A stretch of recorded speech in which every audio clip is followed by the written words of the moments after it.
ஓம் முருகா போற்றி, கந்தா போற்றி, கடம்பா போற்றி, கதிர்வேலா போற்றி, அறுவடை வீடு கொண்ட முருகப்பெருமானே போற்றி போற்றி. என் செல்லப்பிள்ளையே, உன் பிரார்த்தனை நிறைவேறியது. வரும் 25ஆம் தேதிக்குள் எல்லாம் நடந்துவிடும் என் செல்லமே. பிறகு கேள், உனது முகம் மலரும் என் செல்லமே. வாழ்க்கையில் எல்லோரும் ஒரே சமயத்தில் முட்டாளாகி விடுகிறோம். சூழ்நிலையால், சில நேரங்களில் உன்னை சுற்றி உள்ளவர்கள் சூழ்ந்தவர்களால் தான். இறக்கப்படுபவன் ஏமாந்து போகலாம், ஆனால் தாழ்ந்து போவதில்லை என் செல்லமே. ஏமாற்றுபவர்கள் வெற்றி பெறலாம், ஆனால் கடைசி வரை சாதிக்கப் போவதில்லை. உற்சாகப்படுத்தியதால் உயர்ந்தவர்களை விட உதாசீனப்படுத்தியதால் உயர்ந்தவர்களே அதிகம் இந்த பிரபஞ்சத்தில். ஆகவே ஒரு நாள் விடியும் என்று காத்திருக்காமல் இன்றே முடியும் என முயற்சி செய்ய செல்லவே. உனக்கான வேதனைகளும் வெற்றிகளாக மாறலாம். ஆகவே நீ பட்ட எல்லா கஷ்டமுமே, எல்லா துன்பங்களுமே உன்னை விட்டு விலகப் போகிறது. உன்னுடைய கஷ்டத்தின் கடைசி கட்டத்தில் தான் நீ இப்பொழுது இருக்கிறாய். எல்லாமே முடிந்து இப்பொழுது நீ வெற்றியை தொடுவதற்கான நேரம் வந்துவிட்டது என் செல்லமே. நீ எந்த கணத்தில் என்னை நினைத்தாயோ முருகா முருகா என்று, அதற்கு மறுகணமே உனக்கான வெற்றியும் சந்தோஷமும் நிம்மதியும் இதோ உன்னை தேடி வந்து கொண்டே இருக்கிறது. இனி உன்னுடைய வாழ்க்கையில் மகிழ்ச்சி மட்டுமே தான் பார்க்கப் போகிறாய். உனக்கு மகிழ்ச்சி தரக்கூடிய நல்லதொரு செய்தி உன்னை தேடி உன் வீட்டுக்கே வரும் என் செல்லமே. அதுவும் நிச்சயமாக அடுத்த வாரத்திற்குள் நிச்சயமாக வந்துவிடும். அதன் பிறகு உன் உள்ளம் மட்டுமில்லாமல் உன்னுடைய இல்லமும் சேர்ந்து மகிழத்தான் போகிறீர்கள். ஏனென்றால் இந்த முருகப்பெருமான் ஒருபோதும் வாக்கு தவற மாட்டேன். உன்னுடைய கர்மவினை எல்லாவற்றையும் அழித்து வேண்டியதை கொடுக்கத்தானே நான் அவதாரம் எடுத்திருக்கிறேன். நீ செய்கின்ற ஒவ்வொரு விஷயத்திலையும் என்ன செய்கிறோம், எதற்காக செய்வோங்கிறதுல முதலில் தெளிவாக இரு.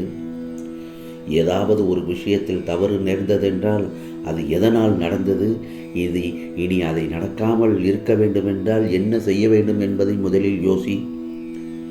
அதுதான் உனக்கு வெற்றியை தேடித்தரும்.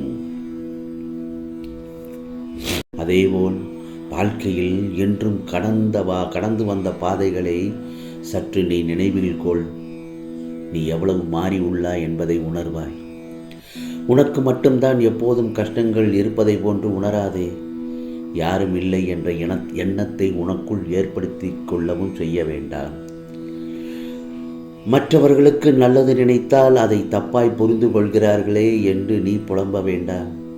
உன் உண்மையான அன்பை உதாசீனப்படுத்துபவர்களுக்கு நிச்சயம் ஒரு நாள் உன்னுடைய அருமையும் பெருமையும் புரியும்.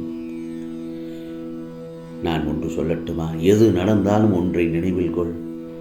துன்பங்கள் உன்னை காயப்படுத்த அல்ல, துன்பங்கள் உன்னை காயப்படுத்துவதற்காக வந்ததல்ல, உன்னை பக்குவப்படுத்த.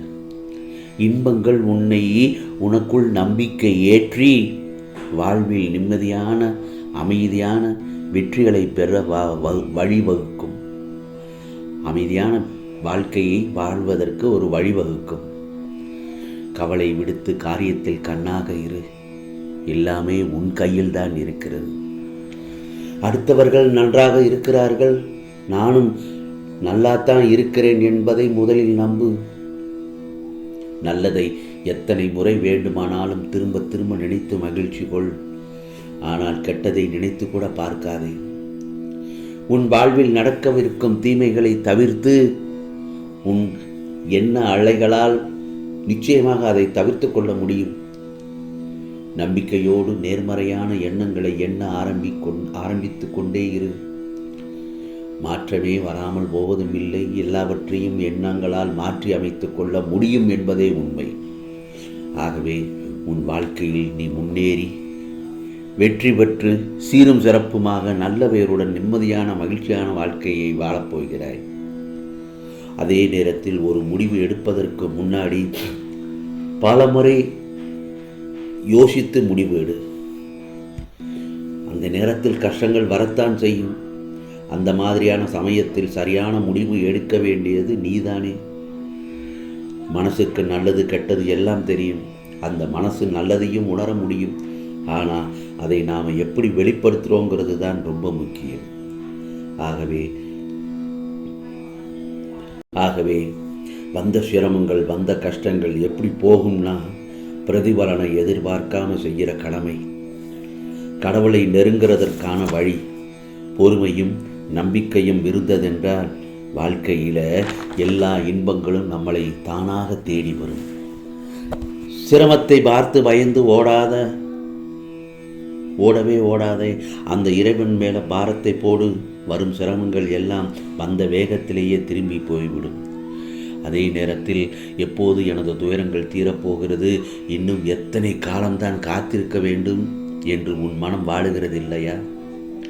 இதோ இங்கே இருக்கிறேன், இதோ உன் அருகில் இருக்கிறேன். நீ உறங்கும் போதும், ஓய்வு எடுக்கும் போதும், உன் பணிகளை மேற்கொள்ளும் போதும் உனது கண்களின் எதிரே உனக்கு முன்பாக இந்த முருகப்பெருமான் அமர்ந்து கொண்டு இருக்கிறேன். நீ திரும்பும் திசையெல்லாம் உன்னுடன் தானே நான் இருக்கிறேன். உனது கண்களின் எதிரே தான் நான் அமர்ந்திருக்கிறேன். நீ என்னை பார்க்கவில்லை. நீ காண்கின்ற ஒவ்வொரு ஜீவராசிகளின் வடிவிலும் நான் சூழ்ந்திருக்கிறேன்.